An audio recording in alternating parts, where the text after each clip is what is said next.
Good morning, everyone. You have tuned in for another JB&A webinar, and thanks for taking time out of your day this morning. I'm here with Skip Levins, the Director of Technical Marketing over at Quantum, and also Jordan Woods, the Senior Technical Advisor at Quantum. I'm going to go ahead and turn it over to Skip and Jordan now. Excellent. I appreciate it. Thank you, Laura. And good morning, Jordan. Hey, how's it going? All right. So just by way of a little bit of background, I'm Skip Levins, Director of Technical Marketing at Quantum for StorNext, and my knowledge of Xsan and what we're going to talk about today is primarily based on being 8 years at Apple, where I was the server and storage and Xsan and just about anything related to Pro Apps technology evangelist for many years. I was there for the birth of Xsan and Xserve and Xraid, if you will. And Jordan, I'll let you say some kind words about yourself, but I'll start. You've probably the person that stood up the most SANs of anyone I know, and by SANs I mean Xsans. Yeah, exactly. So yeah, at Quantum, right, I'm a technical advisor, so I help out in various different aspects of the pre-sales and post-sales process.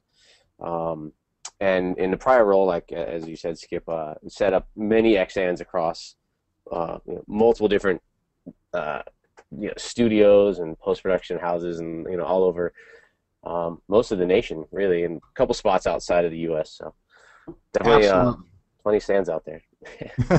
and I would say so it's rare to have that kind of experience, because when to get really good at something, they say it takes 10,000 hours of experience to really master a skill, and I would say you have that and more. But importantly, you've seen lots of different environments, lots of different wrinkles, and probably have seen and recounted fixing lots of missteps along the way. So along the way today, we hope to point out where that can be helpful to you and give you some good food for thought. So today we're going to cover upgrading Xsan, of course, just like the title says.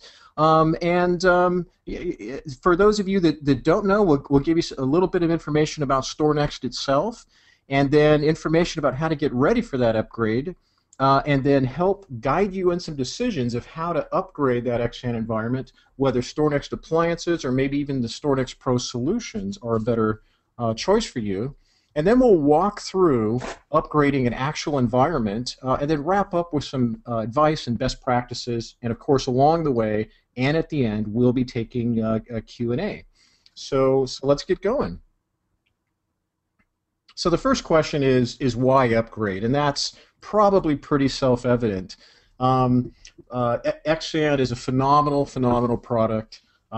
It's the price is pretty compelling. It's free, and it's included with OS 10. It's easy to use, and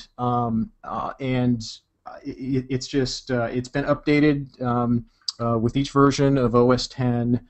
Apple continues to develop it and make sure it works great as a client. It's been fantastic. But there are some things that we wish Xsan had, and frankly, more than ever, we really miss Xserve.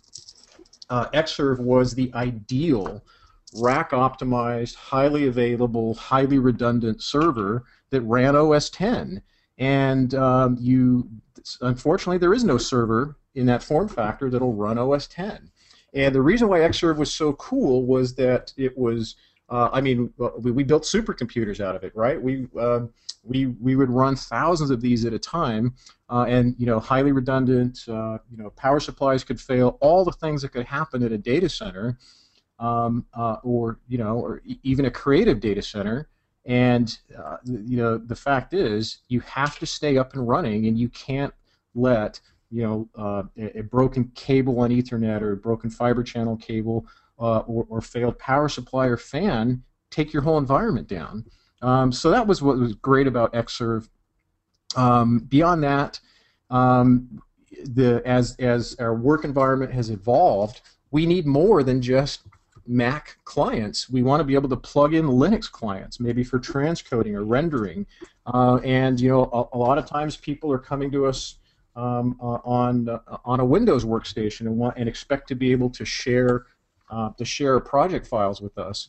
And beyond that, rather than just sort of living from project to project, we want to be able to take all that great work we do and archive our content and maybe even add real content and storage management to do some really smart things and try and squeeze the cost out of storing a lot of content. And frankly, as great as Xsan is, it doesn't have any of that. So what we're seeing is that a lot of our customer environments, people that create really compelling, rich, unique content for a living, are finding that, especially in the age of these great all-digital cameras, everything is digital. Everything's born digital. And their teams are no longer all just based typically in one city. They're all over the place now. The files that they use range in size from gigantic, 4K and above, down to really small, and it's not this single homogeneous sort of workflow anymore, and the amount of data they're keeping is just growing and growing. So at Quantum, we've actually evolved all of our 100% Xsan compatible appliances and the whole platform itself to accommodate this notion of you're ingesting digital content, you're adding value through work in process, and then you need to be able to keep all that content in an online or nearline environment, and then fan that out to deliver it, and then ideally store backup copies of it for long-term offsite. So the model has really changed, and I think is really driving the need to upgrade that Xsan environment. Right, and to highlight, Skip, as well, if you are in Xsan, to try and actually fit that workflow together, you're bolting on a lot of pieces to try and cobble together that whole end-to-end workflow. Absolutely, yeah. You're really into the area of workarounds and trying to mount other other systems, and there's a lot to be said for a solution that just works. So probably the best benefit about StorNext is it's 100% compatible with Xsan. It's the StorNext file system itself has fantastic performance with Mac, Windows, and Linux clients. It's been engineered and optimized for incredible scalability and flexibility, and it's completely supported by Quantum. So you can have that end-to-end workflow now, yet still retain that Xsan compatibility. So probably the biggest news recently, if you hadn't heard, is that the old StorNext file system that we knew over the years has been completely re-engineered and re-optimized, and it's called StorNext 5. It's every component of it has been gone through in great detail. There's a team based in here in the States that have, I don't know how many hundreds of years of file system experience, and so they drive the development of StorNext itself. They respond to customer needs, and the result of almost 3 years of effort means that when we test StorNext today, StorNext 5, against even the earlier version of StorNext, you get something like 10 times faster performance. And thanks to the way that the file system lays down metadata, it is able to scale to 5 times the capabilities of earlier StorNext.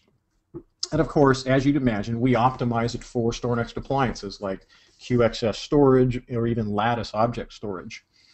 It's got some features that have surprised some people, such as being able to write out native LTFS, right straight from StorNext and Storage Manager.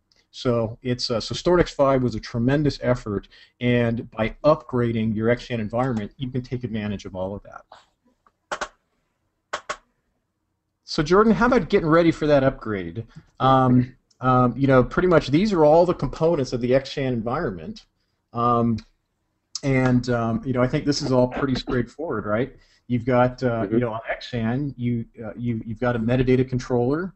It was OS 10 server based, but what hardware are you going to run it on? If it's an Xserve, it's probably pretty long in the tooth, even if you were lucky enough to buy them before they went end of life. And of course, they have to be deployed in pairs.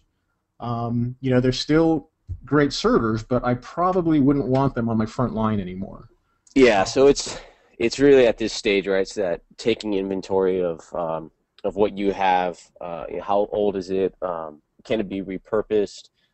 Is it limited to an operating system that's not really going to be supported? For instance, can the system, is it so old that it can't go above 10.5? Good point. So then you're limited by your Xsan client version at this point. So all these things are definitely things to keep in your head in terms of what to be ready for. What new equipment are you going to have to purchase? Is the fiber channel switch like a QLogic 5200, where you also want to now jump to at least 8 gig, if not 16 gig, depending on the price. It's just all those little pieces in there. Does the metadata network need to be updated as well? So it's just really at this stage, kind of taking inventory, getting mentally prepared for what needs to change, what should be upgraded, and then what can you repurpose, right? These metadata controllers could be great for render farms. They're still good. If you have more Mac Minis out there or whatever you have in there, and just be attached to these StorNext, the StorNext SAN seamlessly.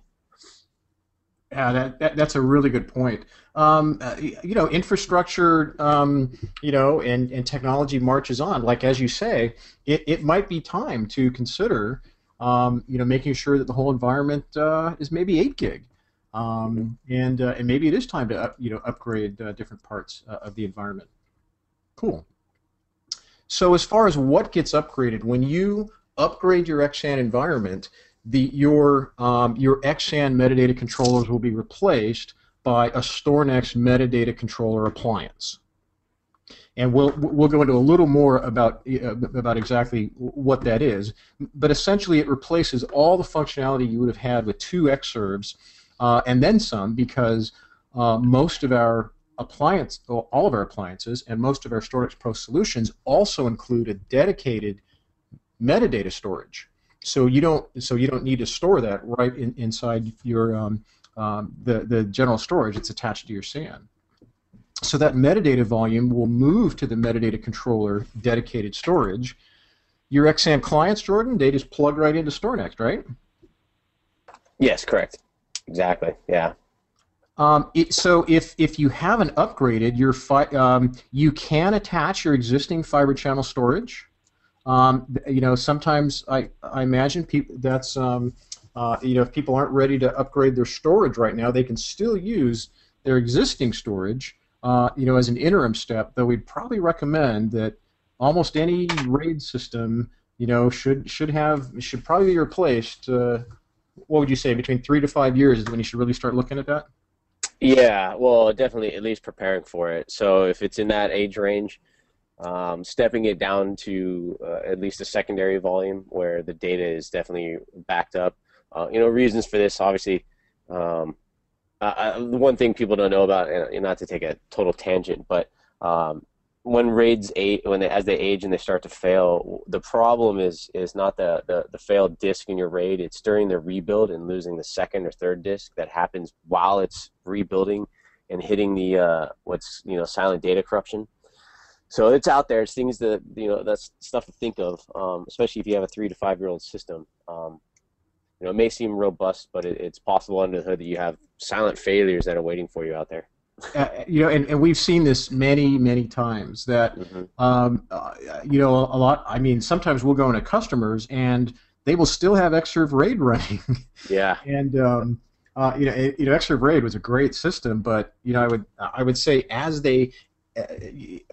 a system ages, just like you say, if you replace that drive, while it's rebuilding, that drive is an open window where on RAID 6 you're vulnerable if you lose another drive.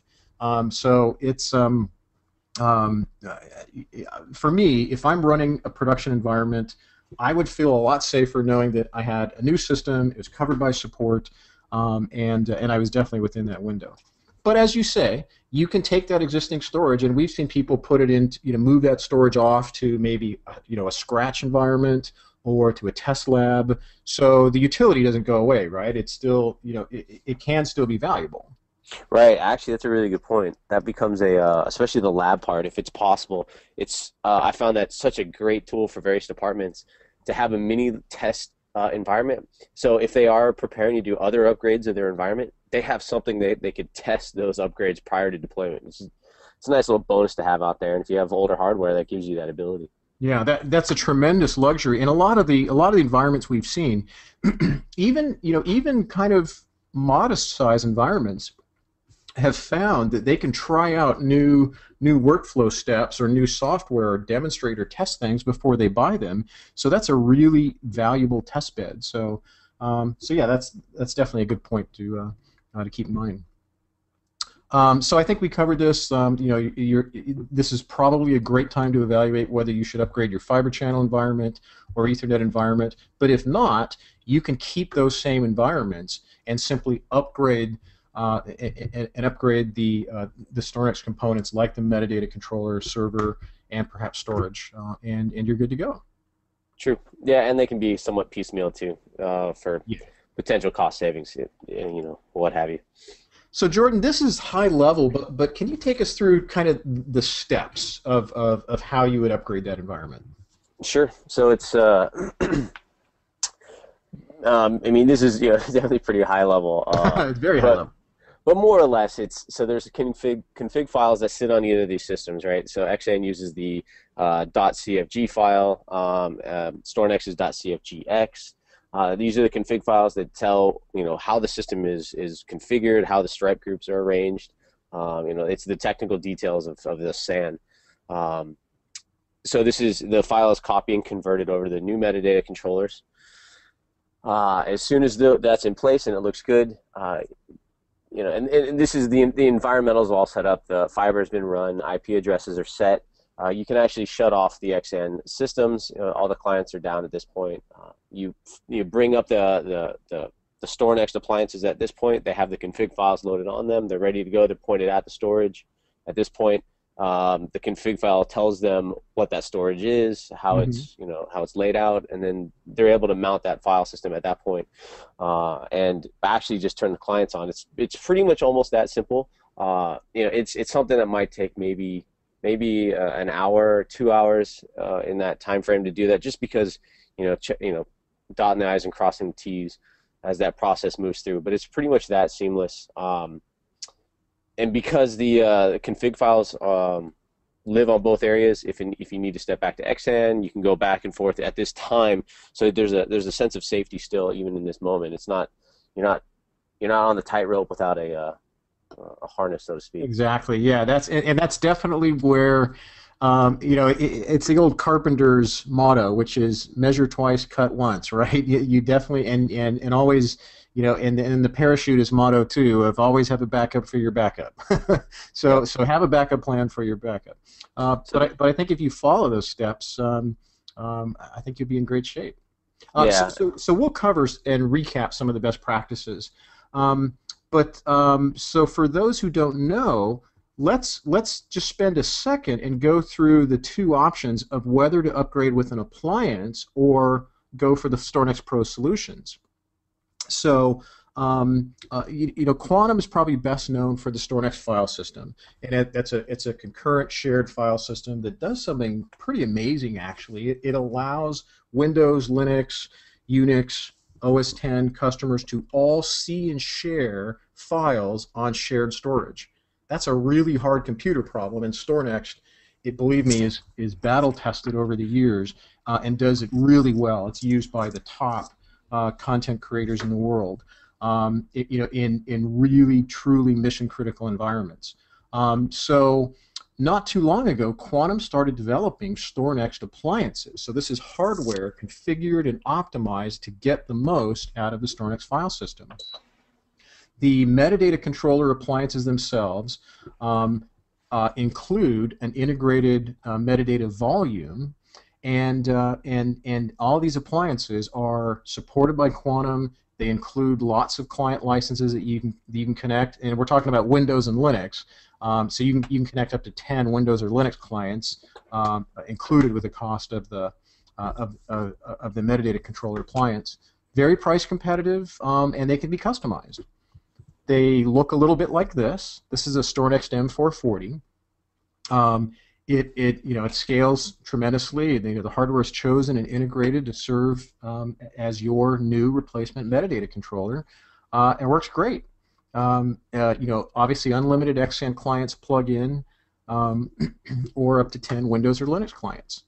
As you'd expect, it's got redundant systems, and it just works.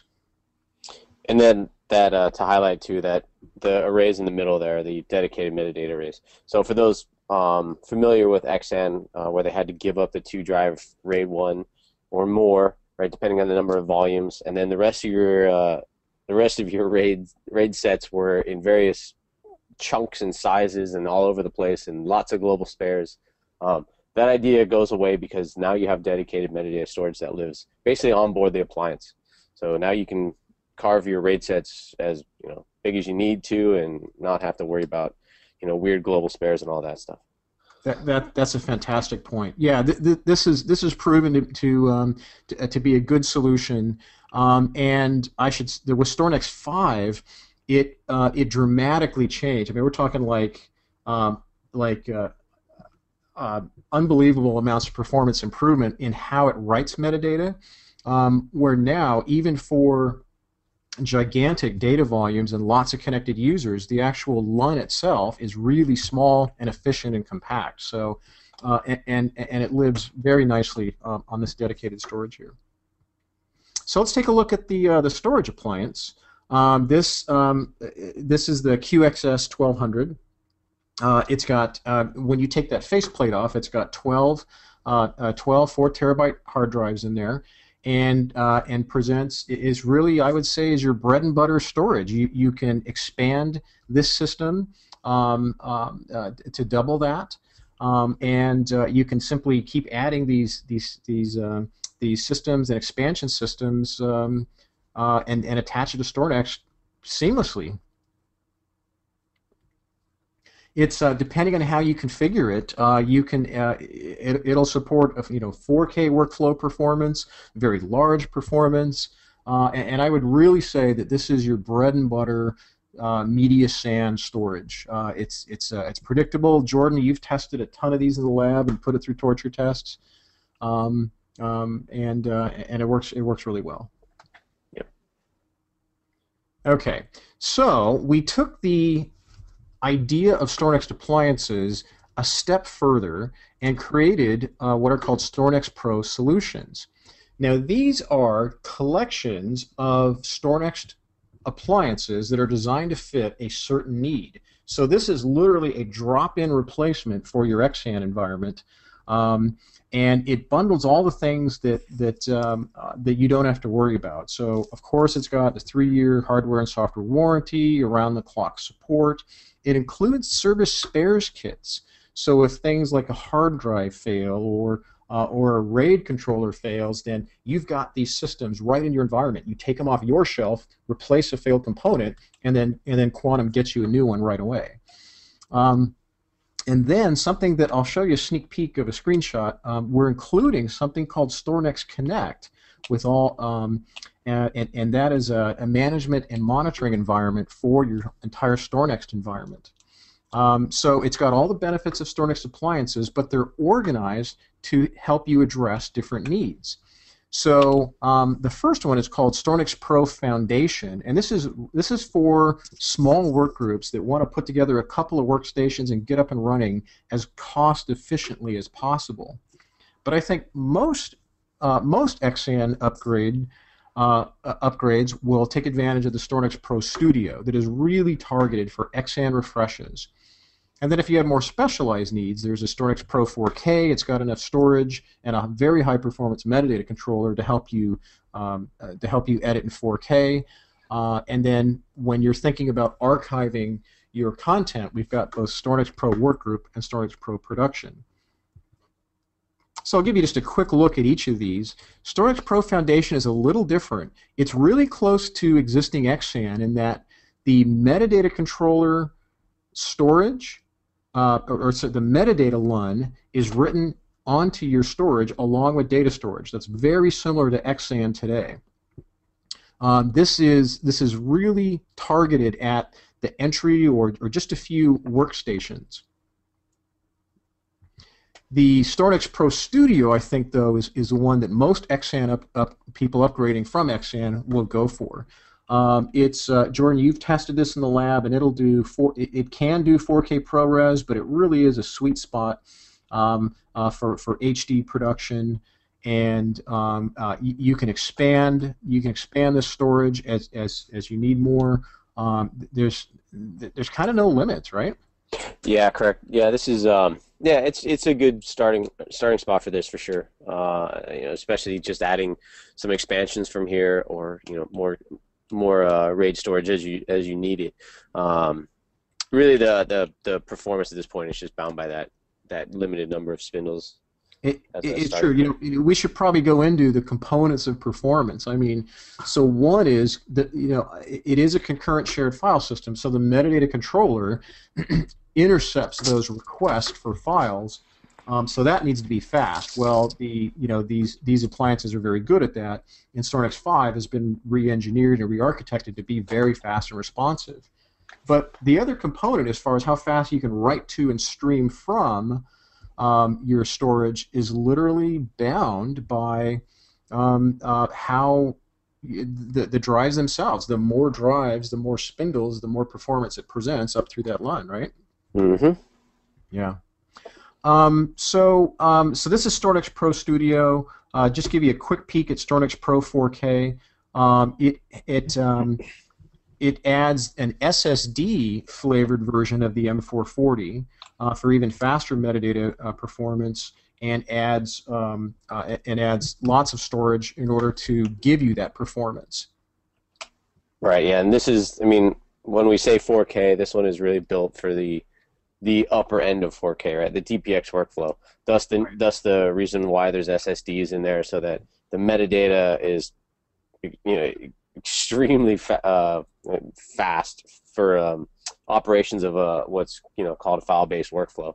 Mm-hmm. And then the number of spindles at 36 drives in this configuration is basically the minimum number of spindles and drives you would need to do at least one stream of 4K DPX uncompressed, which is a huge amount of bandwidth needed, right? Roughly about 1.2 gigabytes per second of performance. Yeah, it's very hefty. And what's interesting is people that are adopting the 4K tend to stand up a separate SAN next to their sort of general purpose SAN that might have lots of desks.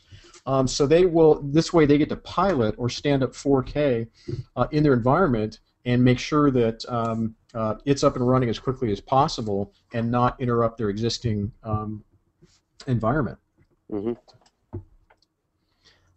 Then we have two other versions that typically a lot of our larger customers, our content owners, are going for. It's StorNext Pro Workgroup.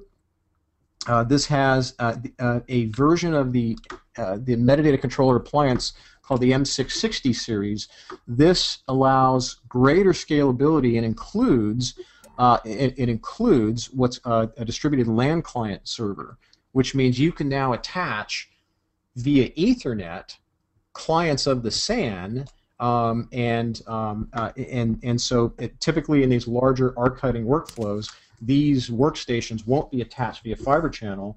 Ethernet is good for them, typically as they're doing things like QA, review, and modifying files or archiving files, that sort of thing. And you can connect this to for your extended online storage. That you could use high density storage, you could use lattice, or you could use tape.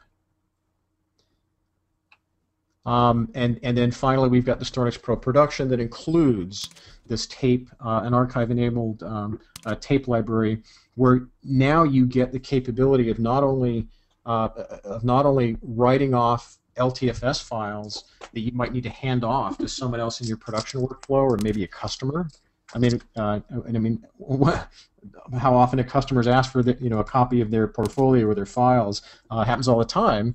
Well, you can now write out LTFS files, just give them that right on the fly, and then you also get the capability to start adding rules or start defining different tiers of storage that will automatically maybe move project files or certain types of files off to tape and free up your work in process SAN. So that's a look at the StorNext Pro Solutions that might be a good choice for folks. But before leaving this section, I do want to just give people a quick sneak peek at StorNext Connect. So StorNext Connect is software that Quantum's been working on, and the goal is to give you one place to manage the health of your entire StorNext environment. So it'll be integrated with StorNext Pro Solutions beginning in the new quarter. And it's one place to do the 3 types of things that creative storage administrators need to do quite a bit of. I mean, especially when you're first setting up an environment, you need to discover all the components. And then once they're discovered, you need to configure or manage them. And when everything's set up just the way you want it, you pretty much need to monitor the environment so that you can respond to any changes and keep your creative users up and running. The goal is to make it very easy to deploy and manage this environment, to help you manage the clients, and ultimately serve as a system planning tool. You'll be able to do things like manage how much storage you're using, what kind of bandwidth the users are taking, and then fire off other tools to go more in depth to manage those environments. And to give you an example of what kind of charting you can get out of your environment, you can drill down and say, in this case, we're monitoring a StorNext Pro 4K, StorNext Pro solution, and you can do things like drill down, almost like a stock reporting chart, to drill down to how many clients over what time period, and then zero in on a certain area. And the goal is to really help you troubleshoot your environment, get confidence in how your environment's running, and then you can save off reports of how the environment's running, and then track it over time. So we're looking forward to that. Okay, so Jordan, now it's time to walk through an upgrade using circles and arrows. So before before your all Apple Xsan environment probably looked like this. And as we know, the Xserves are into life, and you probably want to upgrade those Xserve RAIDs, I would say. Right, exactly. Nice. Yeah, So it can even be Mac Minis too. So exactly, yeah, it's true. It's true. A lot of environments are trying to go with Mac Minis. So so when you upgrade, you do this sort of brain transplant using the steps that you shared earlier. You add your metadata controller server, whether it's part of an appliance or a StorNext Pro solution, and now instantly, right, you get the capability to plug in Windows and Linux clients. And then, of course, those clients could be Windows or Linux transcoders, and those transcoders can really help speed up your pipeline, right? Correct. So you're seeing things like PrimeStream or Telestream in here? Sure. Yeah, there's more of these guys moving over to Linux, especially any of the asset management categories. A lot of them are writing in Linux servers. They're just much more powerful, able to use the modern servers that are out there that have incredible different strengths from what was essentially 7+ years ago available. Right. Right. Well, and so now this means you've got a lot more capability. You can accommodate, in a lot of post houses, some editors are all Windows-based. It's coming from Apple that I'm used to Mac-based editors, but it's true. Especially with the success of Adobe Premiere, and it works great on Windows as well. So you're starting to see a lot more of those editors, and they want to be able to plug in, and you want to be able to accommodate them really easily. And now you can accelerate that workflow by adding these custom appliances for your asset managers or transcoders. And of course, if you add either a DLC gateway or the StorNext M660, you can now plug in Ethernet clients, and they're direct first-class citizens of the SAN. So you can really start to evolve your environment. Yeah, the other thing that came up recently on the DLC, which was an interesting take on it, was the security of it. So different environments treat it, various different ways. But if it's a DLC connection, any random person walking through your facility can't just plug in and have access to that volume, like with their whatever random laptop. You actually have to have software loaded and the administrator access and those pieces. When those DLC clients are actually set up from the beginning, which is kind of a nice little extra layer of security. That's a really great point. Especially with within the news, how the security of the content you create, how valuable it is, and how many people want to get their hands on it. So that's absolutely a concern. Absolutely. Nice. And then finally, now that you've built up this environment, you can even add. Of course, this is AEL 6000, the great big system, but you can add even a small AEL mini, we call it, to start backing up all those valuable files to tape, and you can keep those on site for and only have to pay the cost of one of these tape cartridges, or take that copy off site, or be able to write out these project files via LTFS, give it to your customer. They can now go plug it into whatever tape environment they have and have immediate access to those files. So, so there's lots of different new capabilities you get when you upgrade to StorNext. And then, of course, this is an example of some of the components you'd see in, say, the StorNext Pro Studio. There's your M440. There's your storage underneath. You can connect unlimited Xsan clients. And then up to 10 Windows or Linux clients for transcode, playout servers. That's another good use case, absolutely, and asset managers. Cool. Okay, now Jordan, we get to the fun part. Kind of an open-end discussion. Things like, what should I watch out for? What are the things you've seen that have tripped people up when they're doing these upgrades? It's almost always environmental. Every install that has some sort of weird hiccup, if the install is expected to be 3 hours and something pretty fast, and it takes 9 or 12, it's almost always spent rooting through like Wireshark, diving into the Ethernet switches, trying to figure out what's stepping on an IP address. Is there something just jumbling up the network? So I see this a lot in these Xsan migrations, only because facilities grow organically.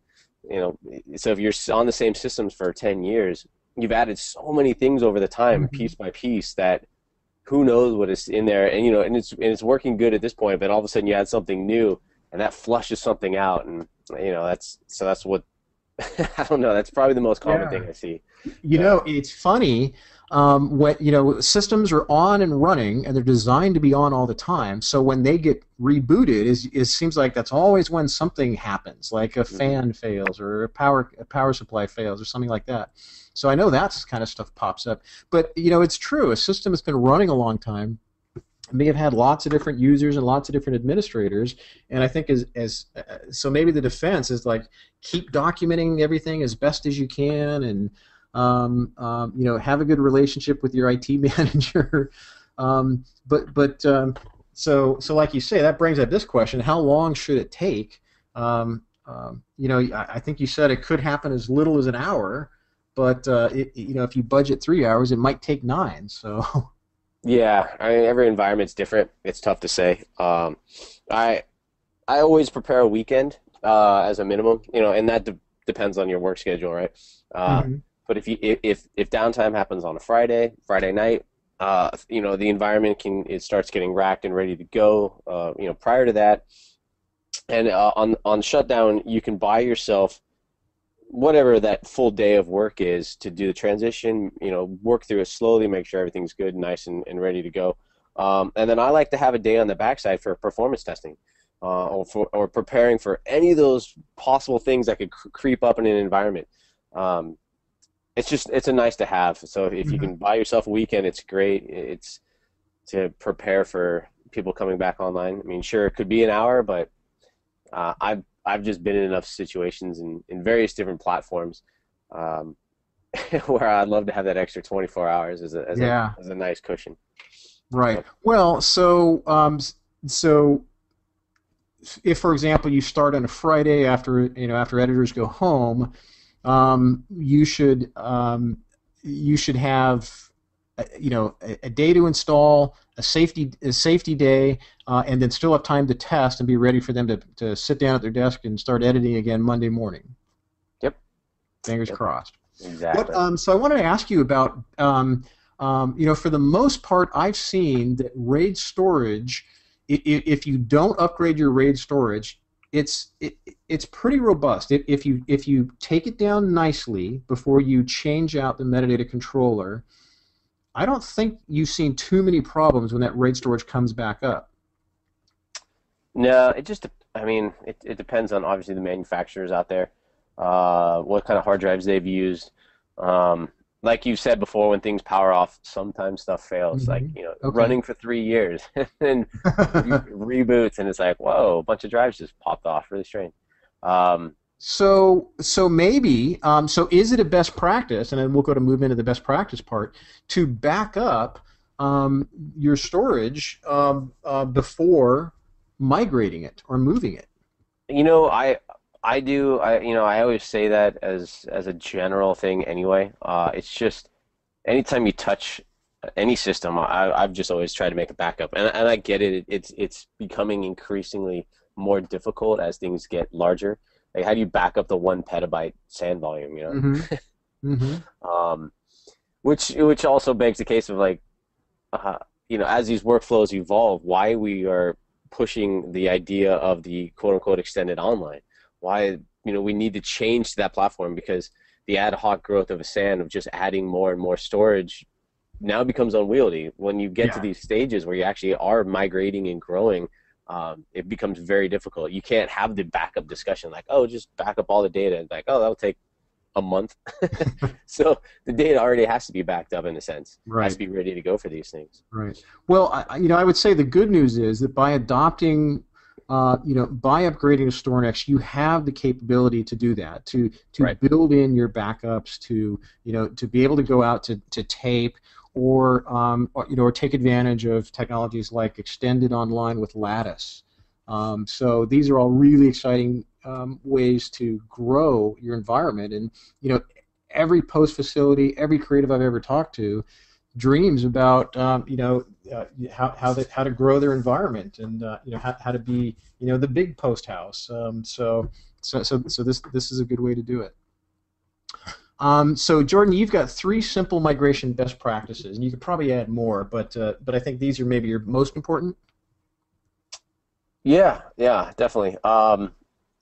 They may or may not be able to back up their metadata volumes per se, the actual volume itself, but definitely the config files, and that's in general, and just always backing those up. I know some people, some other Xsan administrators, that was kind of a common thing they would back up. So it's that .cfg file that lives on your Xsan volume or on your Xsan server, and the same can be said for the StorNext servers as well. It's just nice to have those. You never know if something happens. I mean, especially for people running on Mac Minis or other types of Apple hardware. If that fails or something gets corrupted on that, or the OS goes down or something like that, your config files are the master key to your system. Pretty rare that your RAIDs are going to get so garbled up that you're going to lose that data. So, but having the config files is perfect. So if you lose your servers completely, if you have those config files somewhere else, not a big deal. You just bring up another server, slide that config file back on, and your data is ready to go. And then it's pre-wired to know about the volumes and everything, and they should, fingers crossed, come back up. Right. Gotcha. I think we've hit on this before, but 2, upgrade your storage is a really good investment. Yeah, that's just something that should definitely be kind of in that. It's kind of that return on investment plan over time. It's sort of like that preparing every 3 years. Start to buy. How much storage do I need per year? For growth, how much storage do I have to replace every 3 to 5 years? It should be pretty. It should be. There shouldn't be any surprises there. It's just something. Right. It's just on It's us. kind of the cost of Yeah. yeah, absolutely, Yep. absolutely. So how about number 3? That's this. I mean, I think you referenced it earlier, but in that how to bring up both systems so that there's no surprises. Yeah. So I mean, it depends. There's always two ways to do migrations, right? There's the replace way where you're sliding the config files over, and then you basically turn off the Xserves or Mac Minis or what have you, the Xsan side, and you bring up the StorNext side and you aim it at the storage. Or the other way is that stuff comes on similar at the same time, and meaning you actually have it as what's called like name servers, so they actually know about each other, or it's called a cross-mounting environment where they're actually mounting each other's volumes. Mm-hmm. It's things to discuss. Every environment's a little bit different, so Right.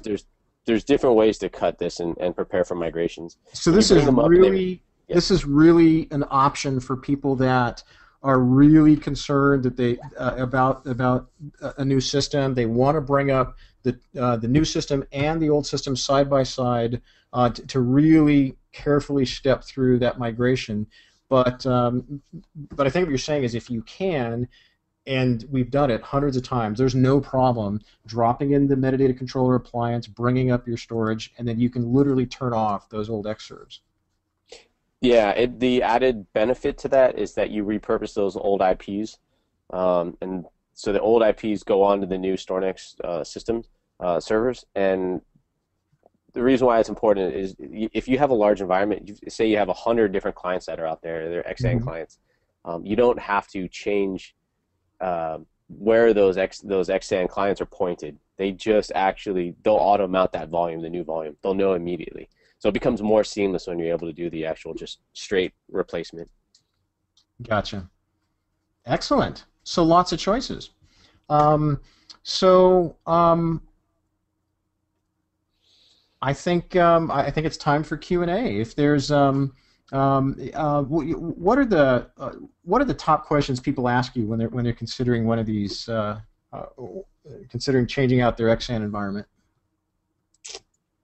It honestly probably comes down to those two things. So the migration, that's usually the biggest one. Like we are just saying, whether it's actually going to be the replacement or it's the cross mount side by side and start sliding data off. And also, of course, what you said, should I back it up? Do I have to back up all my data?